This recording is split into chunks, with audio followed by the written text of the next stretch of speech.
Whether you keep them in your home or love to see them in theirs, these are the creatures that bring us all together. Reptiles. We're going to be delving into the experiences of reptile lovers from around the block and around the world. This is the Reptile Talk Podcast.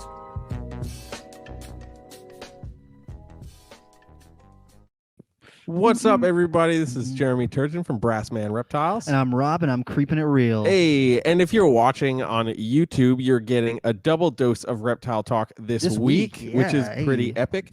So last episode, yesterday, we talked with Mike Rybalski. Oh, that was awesome. Rainforest Reptile Shows. Super pumped. Yeah, that was absolutely awesome.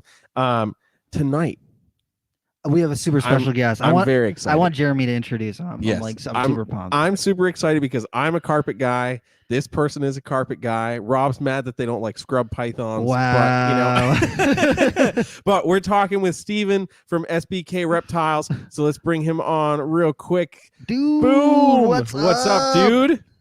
What's up, guys? How's it going? Pretty good, man. How about you? Can't complain. I can't complain. Oh, Got yeah. eggs being laid daily now. We're in full. Hell yeah. I dig that. That's awesome, dude. Internet lag. Yeah, there's a little bit of lag. That's all right.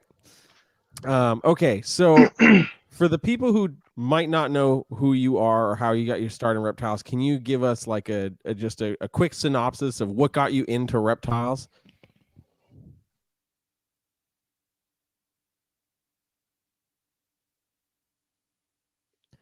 Oh no. The lag is real. The lag got real.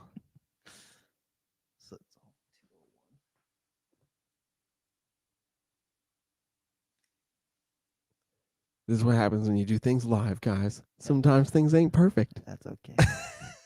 It's okay. Uh-oh. Oh, we just lost Steve. Well, you'll never know how Steven got started in reptiles. Yeah. You're never gonna know. He's like, that's it. That's I it. don't like him. He doesn't like reptiles anymore, guys. Okay, well, while we're waiting for Steven to get back, man, I'm very excited to talk with Steven. Okay, he's back. He's back. All right, let's see. We're gonna bring him back on. Okay, he's back. Can you hear Oh, him? he's There's kind no of question. back. He's kind of back. There we go. Okay. All right, I think we're good.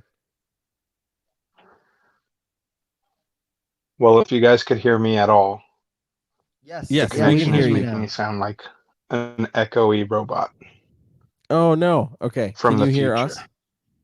us? From the future. Of carpet pythons. Gotta be kidding me. Oh no.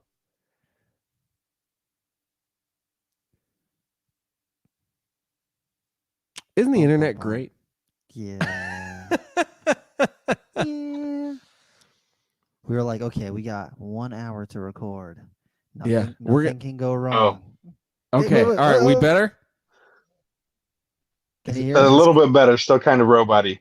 Okay. Okay. All right. Well, hopefully this is better. All right. All right. Take two. Take Okay. two.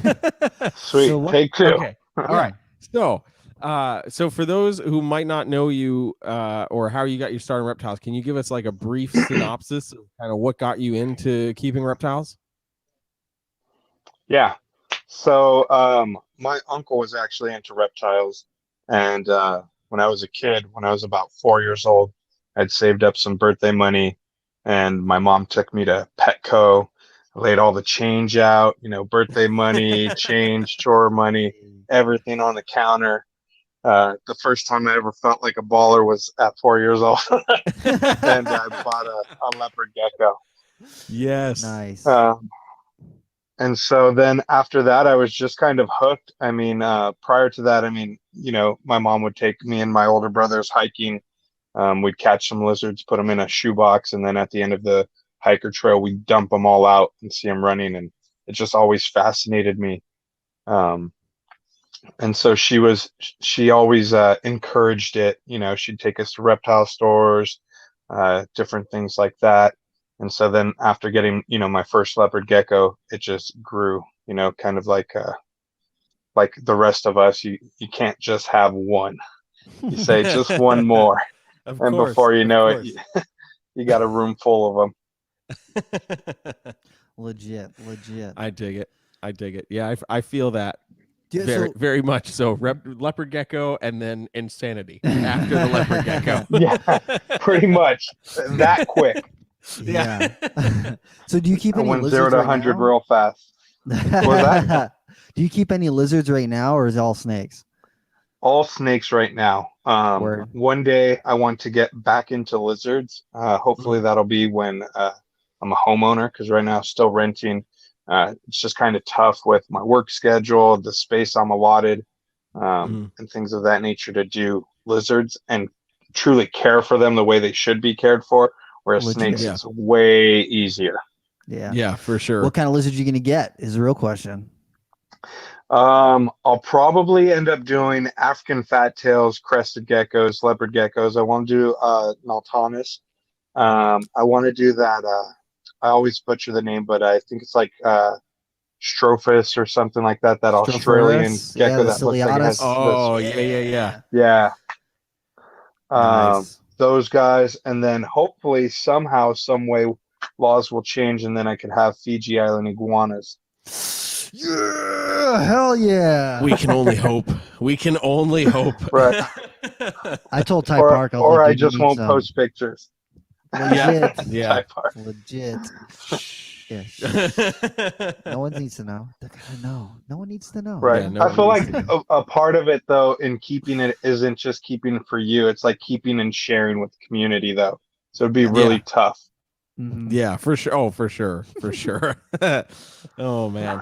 Okay, so the most important thing here, I might be biased, but the most important thing here is carpet pythons. I mean, That's the whole For sure. reason. That's the whole reason Indefinitely. anybody ever keeps snakes. the It's for reason- carpet Wow, pythons. everybody? No. Yeah, Yep. okay. everybody. That's the Okay. whole reason anybody ever keeps snakes. It's just for carpet pythons. I mean, when you see a black and yellow jungle, like even if you don't like snakes or carpets in general, you go, okay, that's a cool looking snake. That's true. That's true. So so you've got a lot of carpets. I got a couple. Oh man. So is there of the four major subspecies, coastals, bredli, IJs, and jungles, is there one that is like absolute favorite, like couldn't live without? Would probably have to be the IJs couldn't live without, which it used to be initially bredli. Okay, all right. I can deal with that. I can deal with that for sure. IJs, man. IJs, I'm just saying. But Yeah, and IJs you've for got sure. some amazing IJ stuff, like Mhm. absolutely Thank amazing. you. Rob and I were geeking out about the striped Striped IJ one. stuff Yes. because Oh, yeah. boy, I might need some of I'm that. That's all I'm definitely saying. I'm definitely excited for the striped IJ stuff that I have planned out for years to come. Yeah. Hell yeah. Yeah, and buddy. I think that's one of the things when it comes to Morelia, like you have to be in it for the long game, because I mean, of course, Yeah. there's morphs and stuff, but I think some of the coolest stuff we can do with carpets is the polygenic stuff. Selectively breeding. So you've yeah. got to Right. be thinking, 2, 3, 4, 5 generations ahead, on what you're really trying to work towards. And man, striped IJs, I'm okay with that. Oh yeah. Oh, hell yeah. I think something else that people forget is before the morph craze with the ball pythons is they were imported by the thousands, and that's kind of how the morph craze came to be. Was people, the common morphs, albino, pied, stuff like that.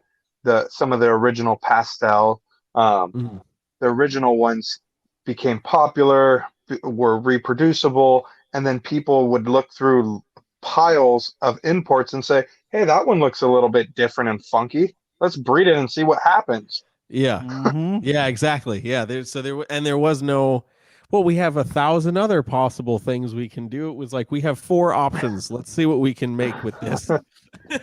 Yeah. Oh man. No, it's so true, man. It's so true. Yeah. It I really is definitely crazy. have that mindset with the IJs minus a morph craze. Yeah. Yeah.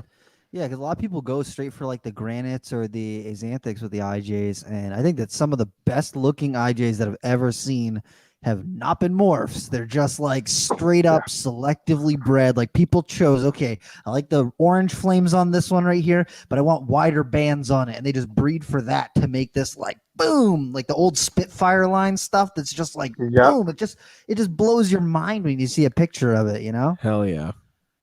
Oh Absolutely. yeah. Or poster child. Mm. Oh yeah. Mm. Yes, Yeah. absolutely. The one thing that's really cool with IJ stuff too is we can still get those imported. So we can still Yes. get new blood of the Right. IJs coming in periodically. And I think that's when it comes to carpets like that, that really is a precious novelty about the IJs because we can't do that with any of the others. Yeah. Well, none that anyone talks about, at least. True, Yeah. true. You don't post it on We're trying to social keep media. this above ground. Above That's- board, yeah. Yeah. Okay. We all know that Eric Burke has Embricata, okay? Yeah. We all know. Calling He's them gonna send motherfuckers us. out. He's gonna send in hate mail after his house gets raided or something ridiculous. He's gonna be like, "What you are you assholes. Oh my Oh, gosh. man. So I'm a stripe person when it comes Yes. to so many reptiles, but I want to talk about the striped jungles that I gotten from you a while back that are doing absolutely wonderfully, that look amazing. I'm in love with those snakes. I'm just saying. It's true. Every time he comes over and he sees those, he's like, Oh, look at that Like, thing. it's really cool.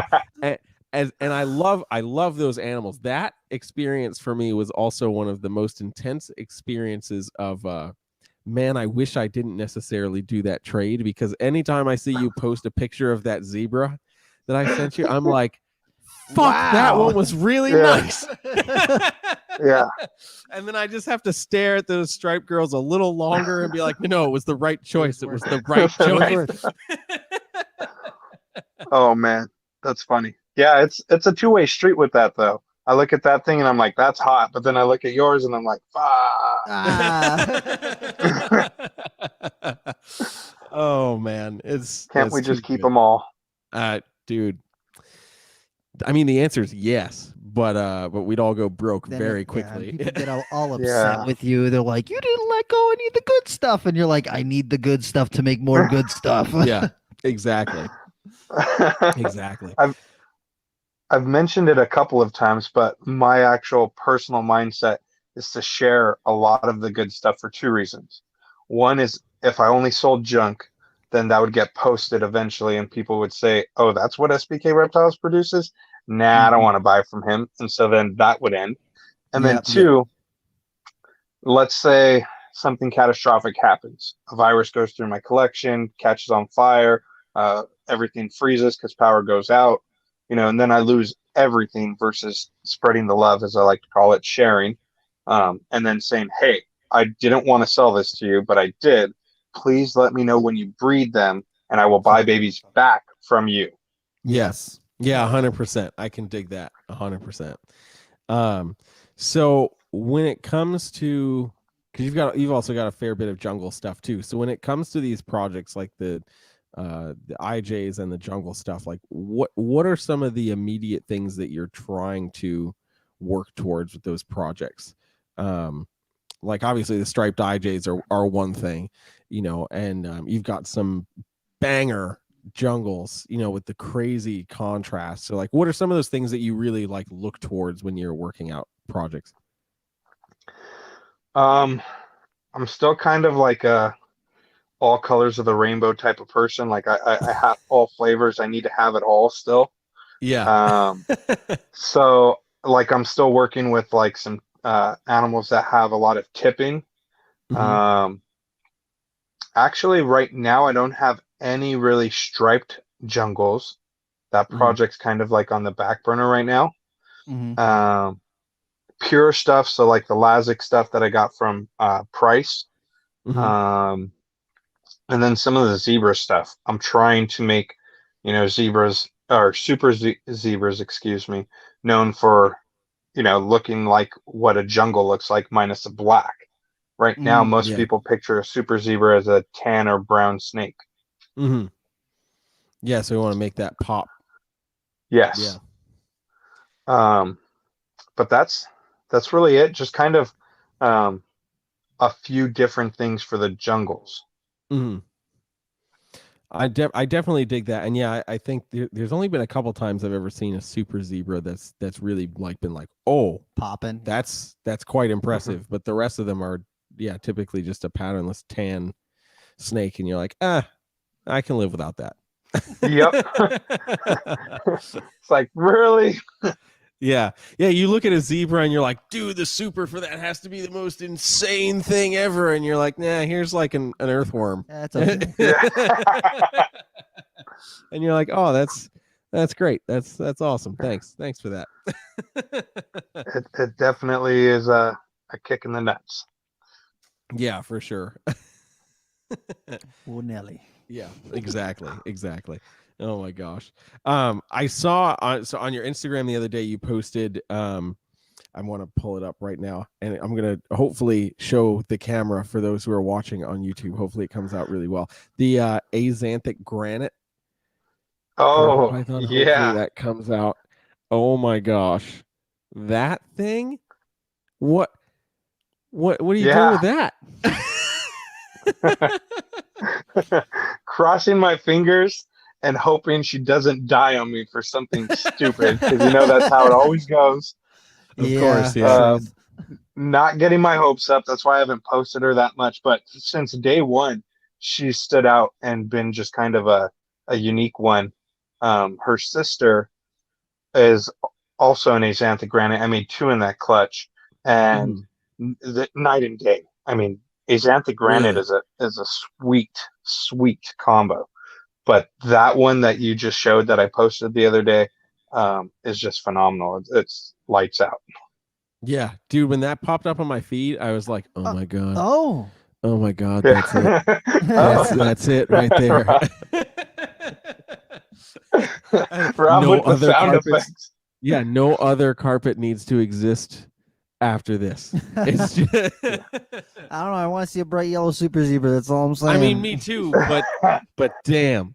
It's like that is nice. It's like it's nice. so silvery. It's like got this blue, yeah, light it does blue look almost hue. I mean, gray. Yeah, it's crazy. Yep.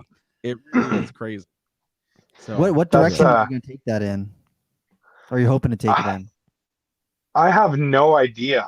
I really keep telling myself somehow, some way, because she's stunning. Like just before I breed her or just before eggs come, she's gonna drop dead on me. No, I know. It's just what I juju. keep telling myself. I know. It's just what I'm thinking, and I don't hope for that, obviously. But I think that if I get her to adult size, I'll either pair her to another axanthic granite, or I'll probably go the way of like a imported, really nice, really light IJ, and try and get a different look or something. I don't know. Breed it to a stripe. Breed it to a stripe. Make it striped. I want to see a stripe and then speckles down the sides. Come on, just that's Rob. Your Borneo lover showing. I know. I pictured that like with a white stripe down the back and then like the speckling all along the edges. Who knows if that would even translate? But man, would that be cool? Yeah. So you're thinking of white lines? Yeah. I mean, it's a cool. Why'd I do that in the mic? What's going on right now? No. Yeah, the first one you'd have to name it 8 Ball. So. Game deal. Video evidence right here. We're doing it. That's terrible. This is recorded for all the rest of eternity. This is bad. Like the reptile community don't know what's up.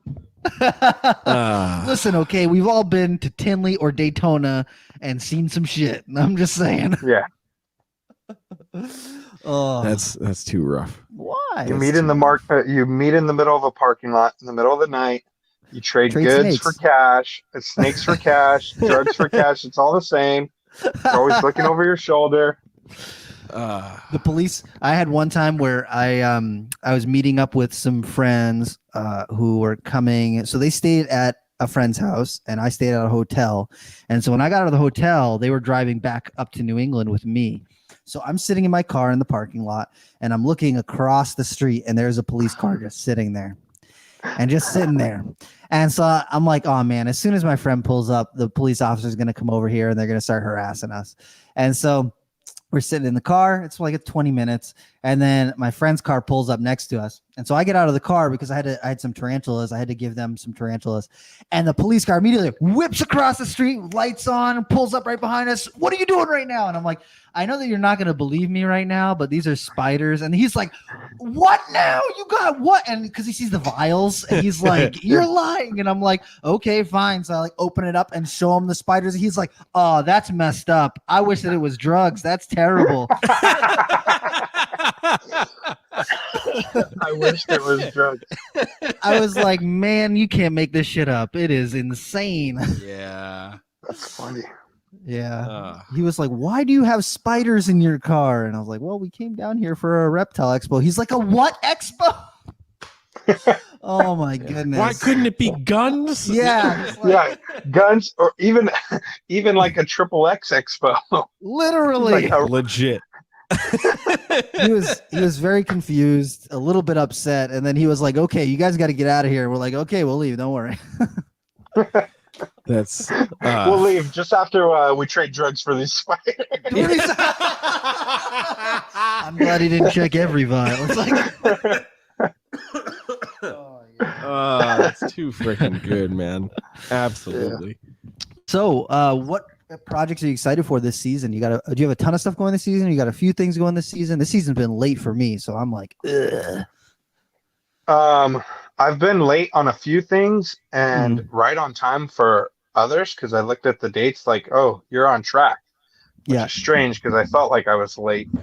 I'm actually really, really excited. There's one other person besides you two that know it, I think.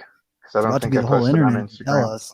Yeah. Well, yeah, I know that's okay, but you guys will hear it first. Yeah. And everyone else that's watching live. But Yeah. I paired a farm hatched striped male, proven breeder, to my Axanthic IJ female. Yeah, buddy. Yes. Uh-huh. Hell yeah. So see, you're already setting up to have striped head Axanthics so that you can have striped Axanthics head granite, and then boom, you've got the striped Axanthic granite. He's got it. Hell yeah, that's awesome. That's what I'm working on. And in one part of my head, I tell myself I could potentially be making double hets if that stripe is recessive. True. No way to know until That's I breed true. it, right? Yeah. It is an import. Yeah. Not likely. I just like to joke and wish. Yeah. But otherwise, for sure they're 100%. They will be 100% head Axanthic, and I could just work the striped animals, and then line breed that literally. Badass. That's freaking Unintended. awesome. That's awesome. That's awesome.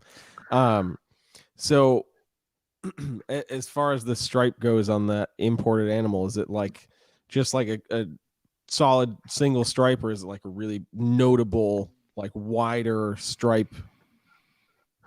It's like more like a genetic stripe bredli versus like a pinstripe. Okay.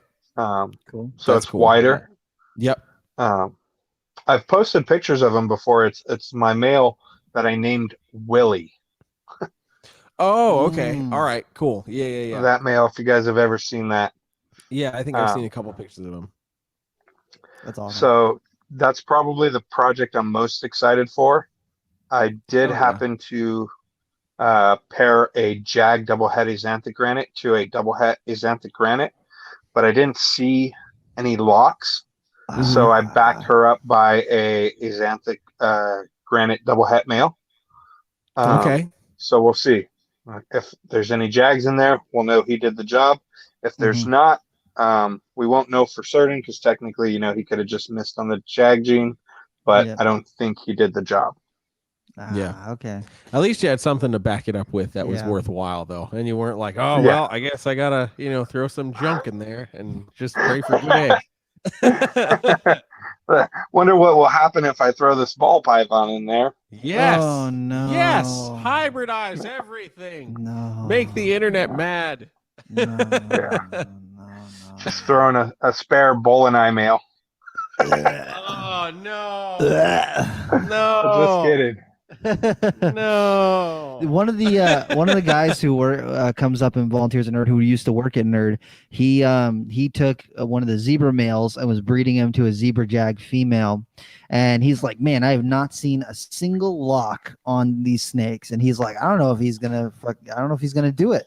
And then for Christmas, his family gave him security cameras for his room, and so he set them up on his reptile cages, so when he's gone, he can look at it. And he noticed after like scrubbing through the video that the male and the female would only lock when he wasn't home. So like when he would go out to school for the day, boom, they'd go right over, they'd lock up for a couple hours, and then right around the time that he would be coming home, they would separate and they would go off to the other side. It's ridiculous. And it was like That's consistently, awesome. he would see it a couple times throughout the week, where when he would leave, they would lock up, and when he would come home, they'd be separated. But like if he didn't have that on there, he would never know. Like would he would never never known. see any locks on it. So you never Such know. complete bullshit. Don't they know how much stress they cause us when we don't see the lock? Don't they know? They're like, It's this so weirdo true. is watching us do it right now. Are you kidding me right now? Dude, I like candles, play some Marvin Gaye. Yeah, hey, right. Hey, whatever Sheesh. gets it done. That's all I'm saying. Oh my gosh, that's I'm- actually ridiculous. I'm this close to asking a bulldog breeder how they do it and what I need to do it for snakes.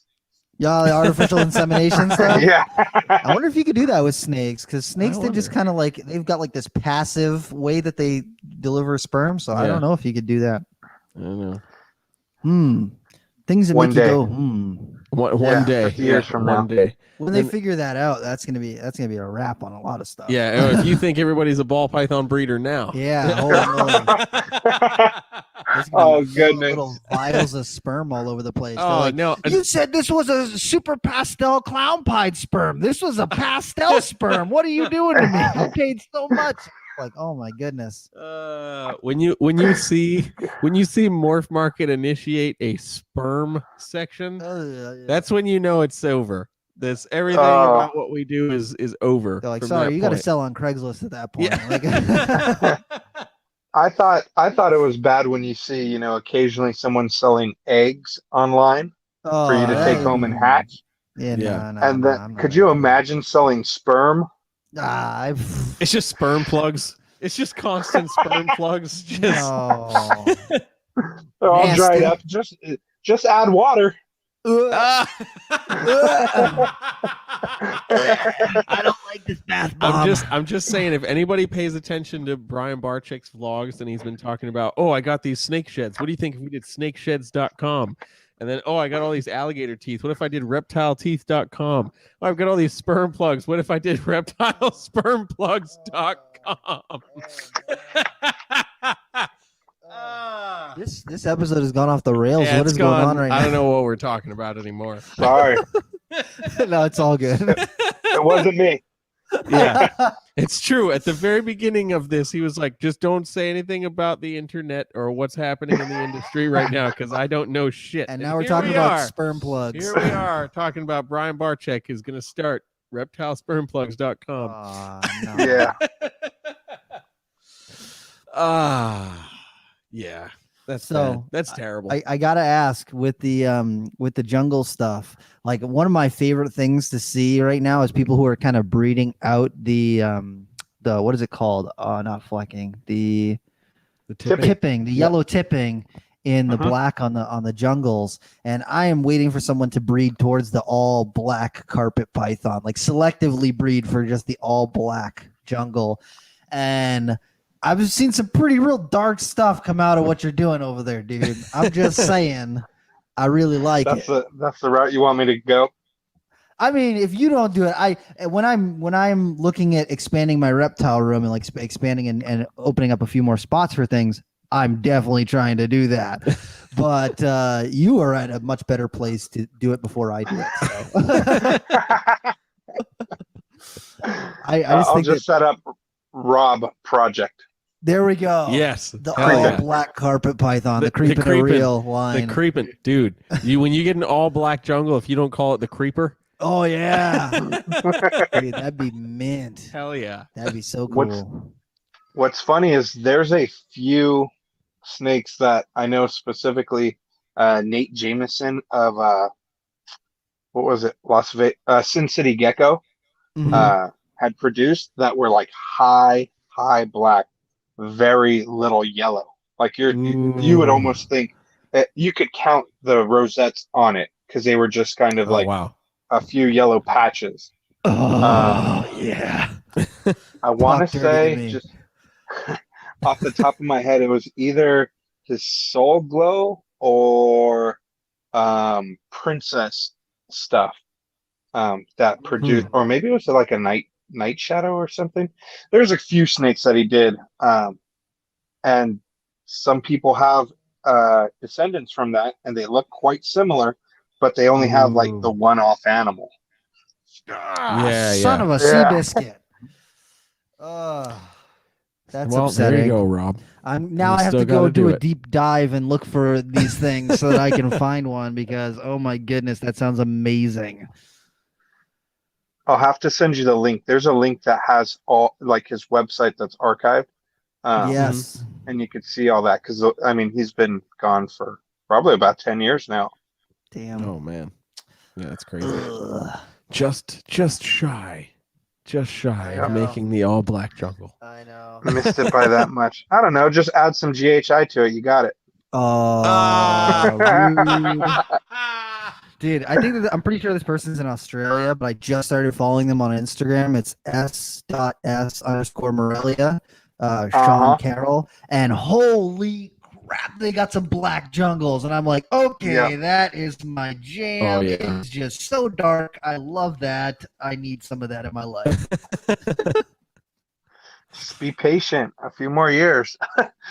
Hell Yeah, legit. Hell yeah. Legit. Oh my gosh.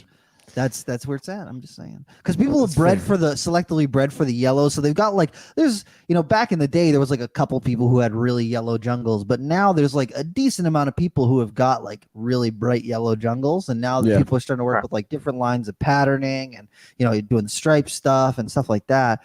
But I feel like the black people have just kind of ignored. I feel like if anything, people have been trying to breed the black out of the jungles, like trying to create more yellow. The black people. Did I just say that? Oh Yeah, my that's what you goodness. said. You just kind of glazed right over it too. It's like, the yellow guys, the striped guys, but the black people. Oh my god.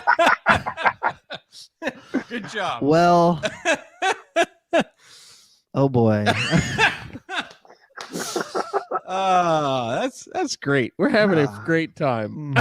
Oh yeah. What I'm saying is, No, I got you. people have been breeding for that yellow and trying to reduce the amount of black on the jungles to just really show off that yellow and trying to get more of that black on there is just like, I think a couple people I've seen doing stuff like that, and I'm like, I'm closely watching. Yeah. No, I definitely think that would be pretty cool to see, to get to that all black carpet. I agree. Did you ever see the picture? I don't remember if it ended up being photoshopped or a one-off animal that never survived, but the Black Panther that was produced, it was supposed to be a jungle. No, it was a jungle. I don't think I saw that. I remember seeing a really dark IJ, but I didn't see the really black jungle. Yeah, if you Google that, I'm sure that'll come up. There's somebody in the community that has that picture, and it's probably at least 15, if not maybe 20 years old now, that image. Oh, wow. Yeah, and nothing ever came of it. Like I said, I don't remember if it ended up being Photoshop or the animal didn't survive.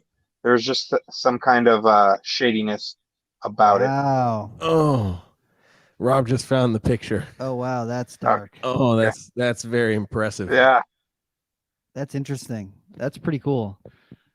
It's so Damn. impossibly black. That's an IMG boa. That's people. Yeah. Sorry, there was another picture right next to that was an IMG boa. You're like, oh, that's the one. Yeah, no.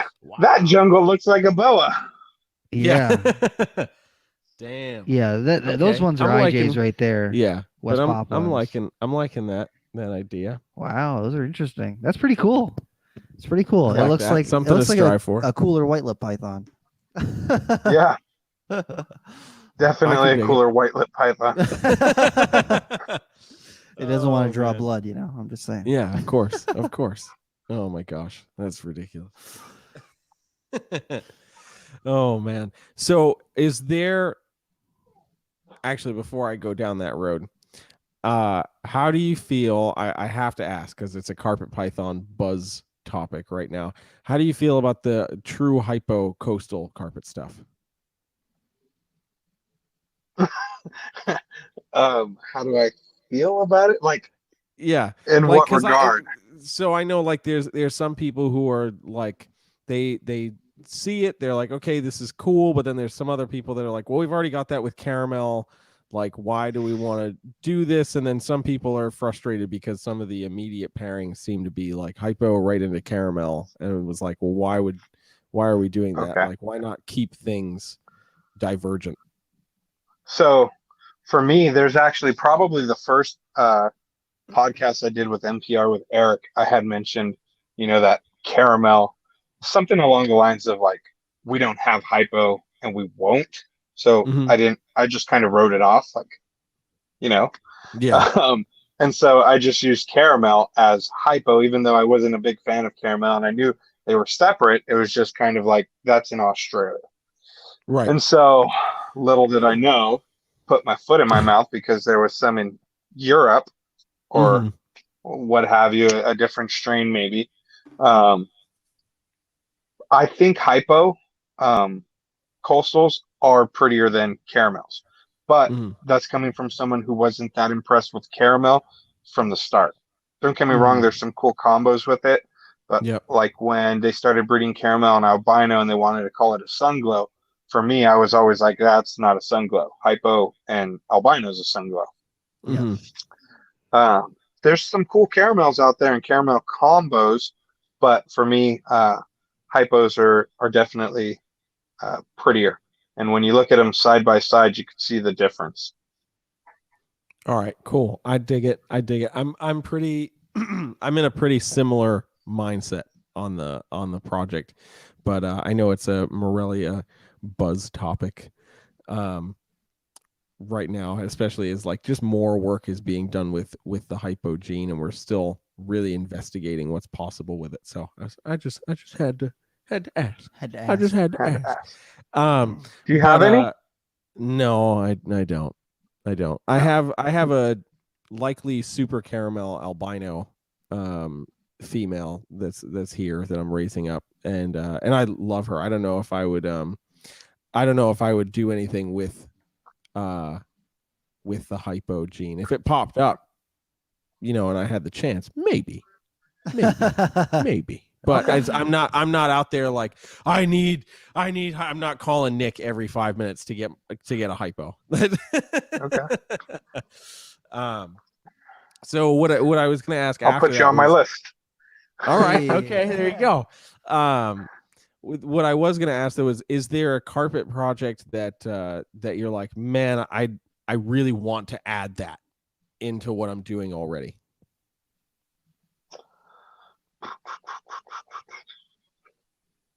Probably more inland stuff, and then I have hypo bredli, I have stonewash bredli, but a hypo stonewash obviously would be sweet.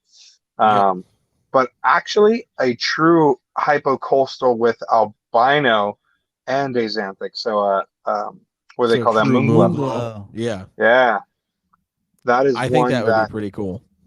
And I had a snow project that they were just ready to breed, and I had seen pictures. Somebody posted a adult snow, and I was like, man, that looks like the ugliest faded washed out albino ever. And I sold my adult double hets No. I should have just bred them, raised up a female, then Yeah. bought a hypo male later, Yeah. and continued on with the project. But you don't know what you don't know. And I was that disgusted with a snow as an adult. When it's young, it looks Yeah. cool, but an adult snow carpet python is not impressive, if you ask me. That's just my opinion. But I was like, oh, I don't want to. Why continue the project? And I don't do things for money. At the time, the project was hot. Could have at least got 4 to 5 G's per snow at that time. But I was just like, yeah, nah. I sold the adults. That's painful. That's Live and you learn. Yeah. But that's true. That is very true. Yeah, the snow project has been a project that has eluded me for many years. Many years. I have an Azantic male and a big albino female, and the first year I tried to breed them, he was just too young. I was just kind of like anxious and was like, oh, it could probably breed, and I threw him in there, and like nothing happened. The second year is when I moved up here, so she was moving in the right direction, and then I moved here, had to move all of my stuff, and she just turned off and didn't go, and I was like, okay, understandable. And then this past season, that male just wanted nothing to do with breeding anything at all, period, point blank. And I was like, okay, I'm not meant for a white carpet python. I guess I can't even get to step 1 of producing hets. And I'm like, every year I'm losing out on this. I'm 3+ years that further from achieving the goal because I have to raise them up. So I was like, you know what? I think some double hets. Yeah, I think it might be time to just buy a couple double hets or just straight up buy a snow. Yeah. How much are snows right now? I have don't not even know what looked they at- were going I don't look at for carpet the python last time I prices. saw I them available. think snows are still in that 35 to 4 range right now.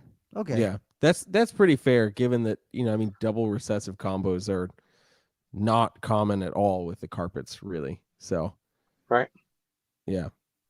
There's only a couple that you could do. It could happen. Depends on just keep working on it. Yeah, I'm gonna try it. I'm gonna try it again and hope to God I'm not disappointed. Do you have an albino male? Do I have an albino? I have to think about that. Do I have an albino male? No, I don't. You don't. No. Do you have a super male of anything? No. You got zebra jag, right? I have a zebra jag male. Yeah. Ocelot zebra jag male, but no. Still don't count. No. The reason being is if you have a super or an albino male, you can back up your Azanthic and you can still be breeding that female and you'll indefinitely know who dad is. Yeah, that is true. I no. I don't. I've been on this put all my eggs in one basket thing for this project. And it's not treated me very well. It's a poor move on my part, but in my defense, it has not been my sole focus of my carpet python breeding to only produce the snow. I've had way other important or focal point based breedings with my carpet stuff. So this was just kind of like, I want to do it because I think a white carpet is cool. And that's pretty much been about it. But every time it eludes me, I get a little more depressed. Sounds like you got a problem. You're chasing them white lines, huh? Recurring themes. He's a jazz musician. It's true. It's true. We do some shitty things. Do you breed based on timeline or what do you do? So I've usually done it based off timeline. I mean, the nice thing with New England is going through all 4 seasons. A lot of times every house I've been in kind of goes through a natural temperature change and everything, and it has worked really well at just getting females to cycle all around the same period of time. When it comes to the jungle and coastal and IJ stuff, sometimes the bred line need a little bit more coaxing, getting them a little cooler, but usually it's enough to get things kind of going all in the same direction. So usually by January-ish, I've got females that are like jacked with follicles and are breeding hard. And then by April, May, I'm getting eggs from stuff. And that's how it's been for, I don't know, probably the better part of 7 or so years for me. So, which I'm very grateful for, because I know there are certain other ways to get some stuff to happen, but I'm grateful that things have been able to stay pretty cyclical. That's good. Yeah. All right. Yeah. How about you? Is there a different method that you have? Because I know you're in California, so Don't say it like it's so bad. Jeez. well, no, okay. I mean, it is Listen, California. it is I mean, California, I know. but I mean, you guys have well, I don't know exactly what part in California Triple-digit you're in, Novembers. but you guys have very few major barometric pressure shifts or major temperature shifts for the most part, especially in Southern California. So, how do you work around that? We have one season hot. Yes. Yep. What I normally do is I follow the weather. So as things start to cool down, I'll start to gradually slow my animals on how much I feed them, and I'll start to cool them along with the temps. You come across occasional curveballs, like I mentioned, the triple-digit November days where you're just like, what the heck? But you just kind of go with it. If my females or males look hungry, I'll usually feed them a small meal, sometimes a big meal if it's early enough in the year, like September, October time. But otherwise, follow the weather. And then what I learned and what I've been doing, I think this year will mark year number 4, is grateful that actually Todd Dyer taught me, met up with him, and he taught me how to palpate female. Yeah. And so, you know, if you're in tune with your collection, you can pretty much eyeball it. You see just a little bit of a swell, and you're like, okay, let me check now. Yeah. And then you palpate, and when she's big and prime, I'll throw the male in for literally one night. He'll lock with her, I'll pull him out, and that's my breeding season now. Before, it used to be all timeline, pulling my hair out, stressing, not seeing locks, this, that, and the other, as like how most people breed, which it still works. It's just a lot more frustrating because you want them to breed when you want them to breed, when you introduce them, you know, when it rains, when it this, when it that. But I'm grateful that Todd showed me that, because I don't think there's very many people in our generation of keeping that know how to palpate. You know, we have technology now, so you could use an ultrasound machine, and you get the same results. You're checking for, you know, when the female's in prime development for her follicles. It's the same outcome, but that's kind of what I do now. I just introduce the male for one night, and I pull them, and that's it. It's pretty cool. That's nuts. That's nuts. And it's clearly working.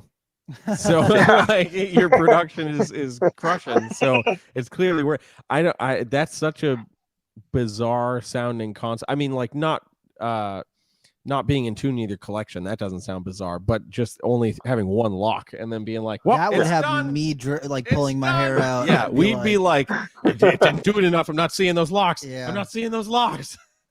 Yeah. Oh man. It's go ahead. Let's say it's weird because that's kind of how tarantula people do it.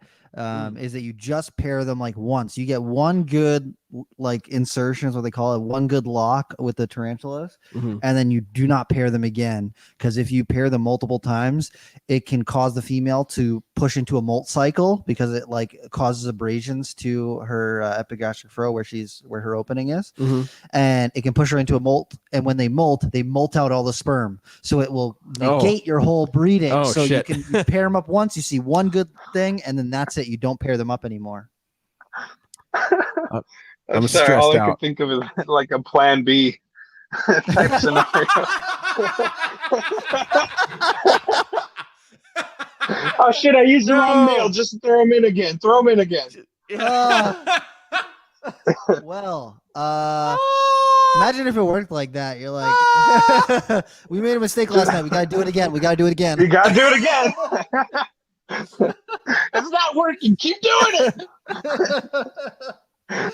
Oh my goodness.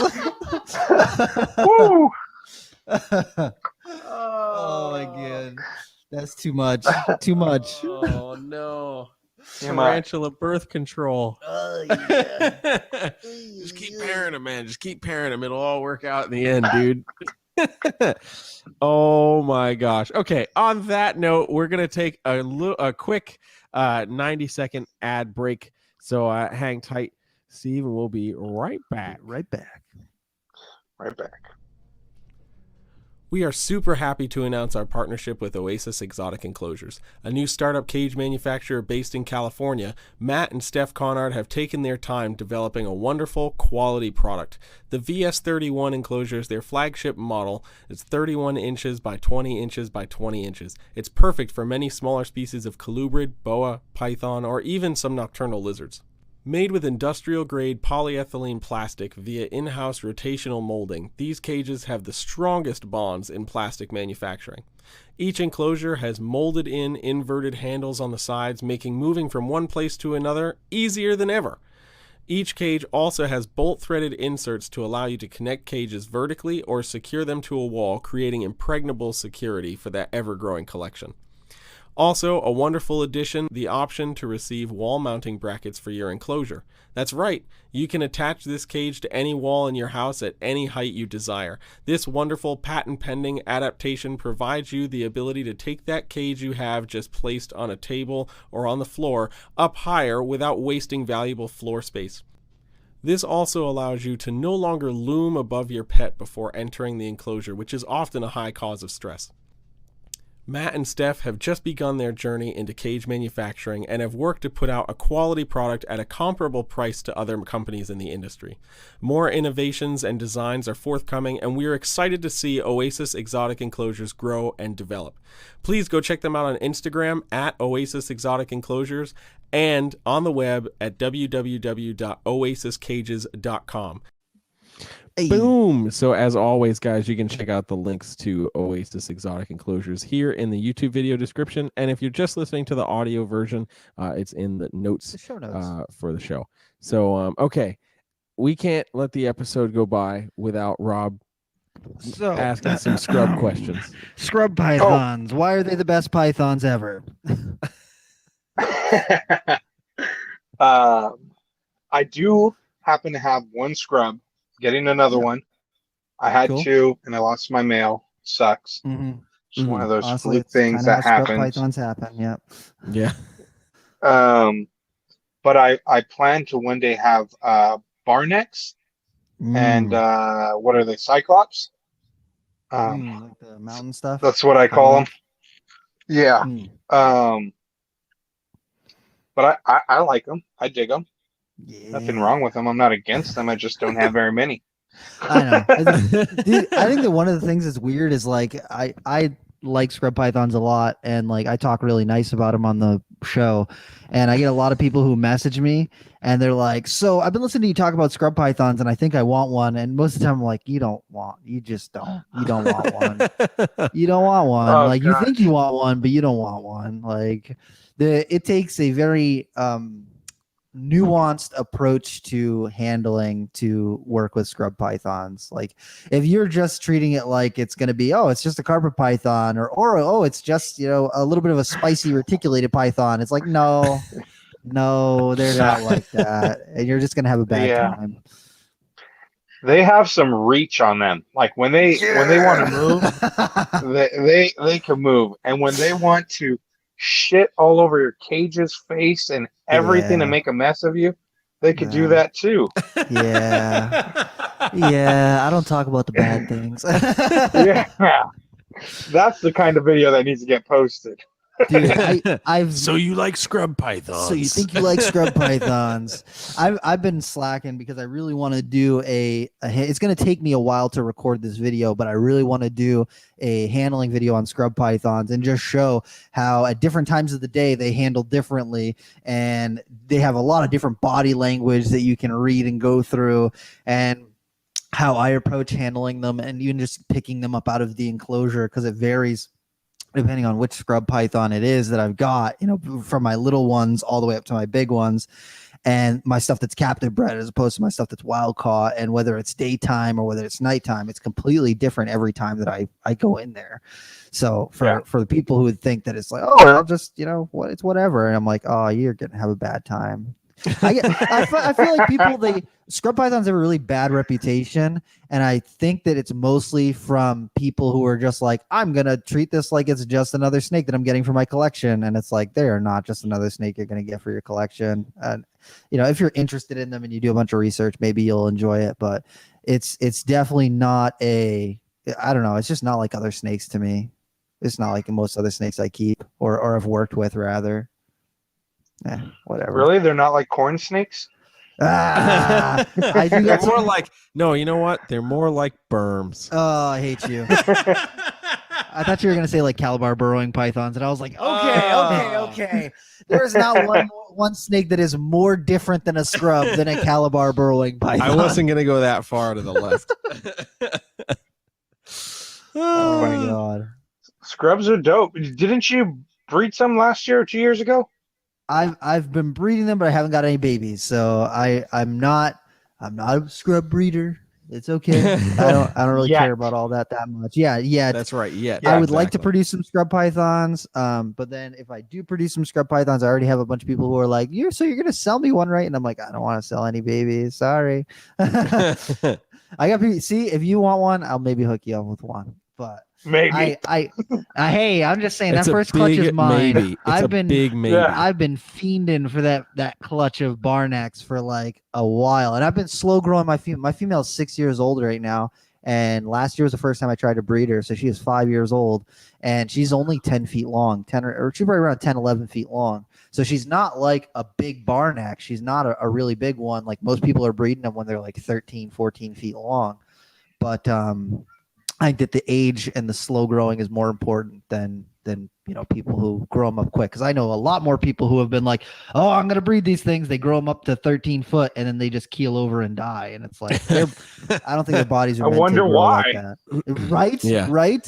Yeah. Could you imagine? Who'd have thought? I just think that they're more sensitive to that than other snakes. Do you think scrubs do better being fed more often smaller meals or less often ridiculously huge meals? Oh, I don't do either of those things. Do you know what I do? I do medium-sized meals really far spaced apart. And then what I do is during the summertime or towards the end of the summer, I do every week. I'll do like a bunch of feedings all back to back just for a short period. So like a month, I'll give them like a super heavy feeding schedule, or a month and a half, they'll do a super heavy feeding schedule. And the whole rest of the year, I do super spaced out, like once every 2 to 3 weeks, I'll give them something decent size, put a good lump in them. Not crazy. Like I've seen some people who give them like, a scrub that's this big around and they're giving it like a large rat. And I'm like, oh no, I don't do that. I don't do that. Me neither. I feed pretty conservatively, honestly, when it comes to the scrubs, because I posted a picture in the Scrub Python group a couple weeks ago of a scrub that I've had for a year, and I got it as like a little red baby, and it's a year old now, and it's like only maybe 3 feet long, just shy of 3 feet long, probably even less than that. Yeah, it's small. It's like maybe as big around as a quarter, so it's not a very big snake. And a couple of people were like, oh, so you're slow growing it, I guess. And I'm like, yeah, I want it to live to be 30 years old, please. I don't want it to die when it gets to be 12 feet long. And, I guess. But I've seen people who literally get like little babies, and then in a year they're like 6 or 7 feet long. And I'm like, oh no, I don't think that thing's gonna live very long. And that's just my opinion. I might be completely wrong, but I mean, I just think that naturally it's more natural for them. A lot of these island species, they've got this cyclical feeding where there'll be like bird migrations that come through and maybe land on the island for 2 months out of the year or something, as they're going from one place to another. And so they've got that one time where they can eat like a ton. And then the rest of the year, they're kind of just like looking for whatever they can get that might fit into their feeding size, regimen. And on these islands, it's very, because some of the islands are big, but you got to figure it's still an island. So they don't have this like vast array of things that they can eat that would be, especially for like bigger scrubs, they're probably not having a whole lot of things that they can eat throughout the year. They probably only have like a couple months where they're like really cramming themselves full of food. And the rest of the year, they're just kind of like reserving and, maybe pick off something here and something there. But that's kind of how I look at it. It's just like kind of I'm trying to think about how they might do it in the wild, Right. I don't know. I've kind of treated the scrubs like my carpets in the sense that I don't fast grow them at all, but I do pretty large meals, but I space them out. Yeah. I space them out really far apart. Mm-hmm.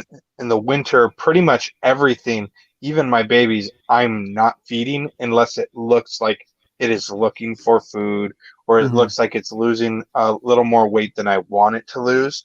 So then I'll give it some food. But otherwise, everything in the winter, really, I'm not feeding. And then in the summer, I'm not, cramming them with food to grow them fast. That's the way to do it. But I do large meals. Yeah. Well, scrubs can definitely handle the large meals. Like I've seen some scrubs eat some ridiculous things before. Their bodies can handle it. I just like for the ones that I do, I just personally like to do like a medium-sized meal. So it's not something anything too crazy. But I think they can definitely handle it. I just don't do that personally with my stuff. You baby them. I do. I freaking love the things. I'm just like, please don't die. I just love you so much. My first pair of bredli back in 2010, they were ready to eat, like small to medium mice. And I wasn't even ready to give them hoppers because I was babying them. And somebody had to tell me, they're like, dude, treat it like the rest of your stuff. Like, feed it. Why are you babying it? It was like, because they're bredli. I don't want to kill them. I don't know.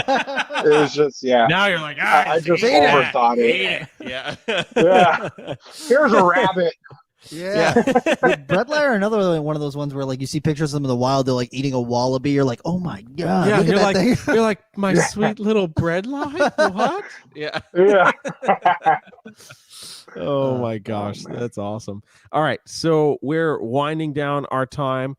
I know Rob's got to get to work in a couple minutes. But before we say our goodbyes, we ask all of our guests one final, very important, so important. It's the most important question of the night.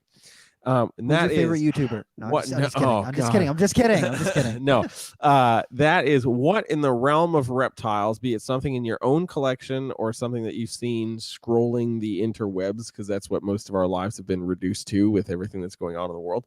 So what in the realm of reptiles has you excited about reptiles? Probably still going to be Bull and I. Yeah. There's I dig it. Yeah. I feel bad that I don't remember his name right now, but that gentleman who just got Bull and I eggs, a few weeks ago. I think he's in Michigan. I could be completely wrong. Oh yeah. Hansner, I think was his name. You want to hear something funny? He actually bought those as babies from Nerd. Yeah. Really? Yeah. Wow. That's the secret. You want to breed Bull and I, you got to buy him from Nerd. Oh, there you go. Oh, don't go and say that. Yeah, I'm gonna get so much hate mail right now for that. Oh my god. All right. Oh man. Anyways, and so it's even if they don't hatch, I don't mean to sound like a Debbie Downer. It's a huge step forward, and so I'm excited to see if those hatch. I'm excited for somebody else because if remember the 4-minute mile. Like it wasn't possible or whatever the ridiculous time was. And then that one guy shatters the record and then a bunch of people shatter it the same damn year because they know they could do it now. They can do it. Yeah. And so I feel like this may be one of those things where everyone's like, it can't be done. It can't be done. Oh, that guy did it. And he's willing to share how he did it. Let's try that. And so I'm excited for that, and I really want Bull and I, and it's still on my list. So I think that's one I'm probably most excited for. Sweet. I dig it. That's awesome, man. Hell yeah. All right. So if people want to find out more about you or follow the stuff that you're doing, where can they find you? Best and easiest place is probably going to be Facebook, number one. Stephen Katz, my profile pictures, my jungle male Veloster. My business page is SBK Reptiles. And then after that would be Instagram, Twitter, and I'm not too active on YouTube anymore. I make videos, I just don't upload the content. I film often, and I just don't upload the content. It's just I'm not good with technology. That's fair. You saw me at the beginning of this podcast, you know. Man. Awesome. And so it's at SBK Reptiles on pretty much everything: Twitter, YouTube, Instagram, Facebook. Sweet. Hell yeah, I man. dig it, dude. Dude, this is fun. I had a good Hell time. yeah. This is a great episode. Me too. Thank you guys Hopefully we very can have much you for on- having me. Most Hell definitely. yeah, man. All right. Take care. We'll Have a nice talk night. to you soon, dude. You too. Thank you. Bye-bye. Yeah. Bye. Bye.